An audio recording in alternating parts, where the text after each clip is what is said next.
মধ্যপ্রাচ্যে দীর্ঘমেয়াদী যুদ্ধের ভয়াল ছায়া, আর এই যুদ্ধ টানা প্রায় ৪ বছর ধরে চালিয়ে যাওয়ার চূড়ান্ত প্রস্তুতি নিচ্ছে ইরান।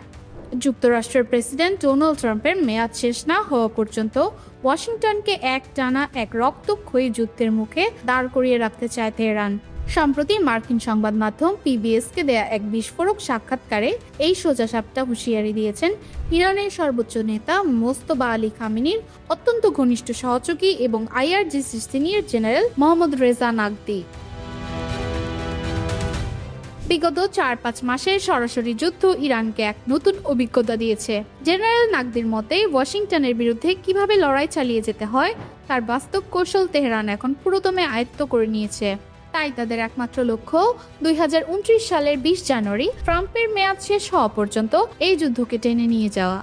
শত্রু যুক্তরাষ্ট্রকে অর্থনৈতিক ও সামাজিকভাবে ক্ষয়িষ্ণু করে ফেলাই এখন তেহরানের মূল প্রতিরোধ কৌশল, যাতে ভবিষ্যতে আর কোনো মার্কিন নেতৃত্ব ইরানের ওপর আগ্রাসন চালানোর দুঃসাহস না দেখায়।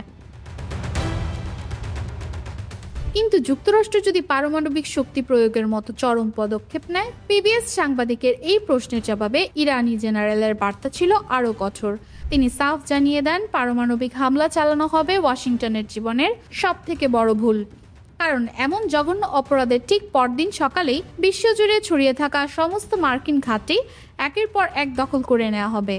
তিনি মনে করিয়ে দেন, আজকের সচেতন বিশ্ব দ্বিতীয় বিশ্বযুদ্ধের মতো পরিস্থিতি চুপচাপ মেনে নেবে না।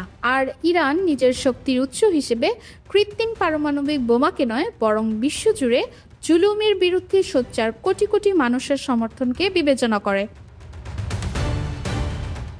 সাক্ষাৎকারে মার্কিন রাজনীতিকদের অতি পরিচিত একটি ক্ষোভের জবাবও দিয়েছেন এই জেনারেল।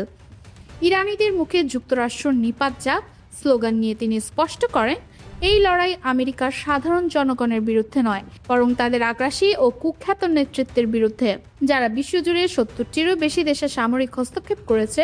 অন্যদিকে শত্রুপক্ষ যখন ইরানের ক্ষেপণাস্ত্রের সংখ্যা গুনতে ব্যস্ত, তখন তেহরান প্রতিদিন ব্যবহারের চেয়েও বেশি সংখ্যক নতুন দূরপাল্লার ক্ষেপণাস্ত্র গোপনে তৈরি করে যাচ্ছে। ইরানি জেনারেলের শেষ করা বার্তাটি ছিল সবচেয়ে তাৎপর্যপূর্ণ। তিনি স্পষ্ট জানিয়েছেন, নিজেদের প্রযুক্তি ও ক্ষেপণাস্ত্রের চেয়েও তাদের বড় শক্তি তাদের ইমানি বিশ্বাস। আর কোনোদিন যদি ইরানের কাছে একটি ক্ষেপণাস্ত্র অবশিষ্ট না থাকে, ঠিক সেদিন তারা আমেরিকার জন্য আরও বহুগুণ বেশি মারাত্মক ও ধ্বংসাত্মক রূপ ধারণ করবে।